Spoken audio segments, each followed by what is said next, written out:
లేకపోతున్నారు. ఇంట్లో ఉంది ఎవరు? దేవదూతలు. ఎవరిని చేర్చుకున్నాడు లోతు? దేవదూతలను చేర్చుకున్నాడు. వారి వల్ల అపాయమా నష్టమా? అపాయం లేదు, నష్టం లేదు, క్షేమమే కలుగుతుంది. ఇదిగో ఇక మీదకు నువ్వు వచ్చేసి కూర్చోబెట్టి లోతుతో చూస్తున్నారు, ఈ సొదొమ పట్టణాన్ని, ఈ గొమొర్రా పట్టణాన్ని మేము అగ్ని కందకాలు కురిపించబోతున్నాము.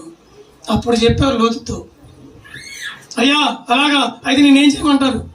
నీవు, నీ భార్య, నీ 2 కూతుళ్ళు, నీ 2 అల్లుళ్ళు ఈ పట్టణాన్ని విడిచి వెళ్ళిపోమన్నారు.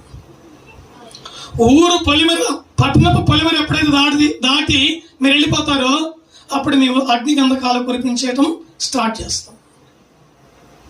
అంటే అంత మహిమగల దూతలు, అంత శక్తి కలిగిన దూతలు ఆ దినాల్లో, ఆ రోజుల్లో మనుషుల దగ్గరికి వచ్చారు, నీతిమంతుల దగ్గరికి వచ్చారు. చేర్చుకున్న వారు చేర్చుకున్నారు, చేర్చుకున్న వాళ్ళు ఏలం చేశారు.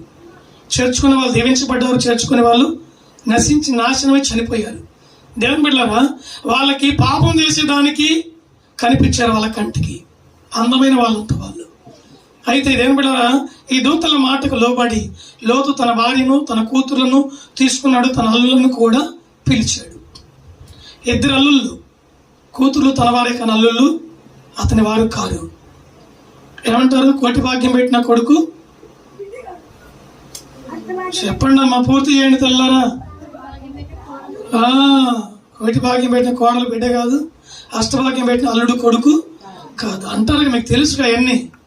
అల్లులను రమ్మని బతిలాడితే, సందర్భం వచ్చింది కనుక చెబుతున్నా, అల్లులను రమ్మని బతిలాడితే వెళ్ళిపో, నీ కూతురు నువ్వు తీసుకుని వెళ్ళిపో, నీతో వచ్చేయండి, మేము మాకు ఒక పట్టణం ఉంది, మాకు దేశం ఉంది, ఈ దేశంలో బంధువులు ఉన్నారు, మాకు స్నేహితులు ఉన్నారు, మాకు చాలా మంది ఉన్నారు, వెళ్ళిపోమన్నారు.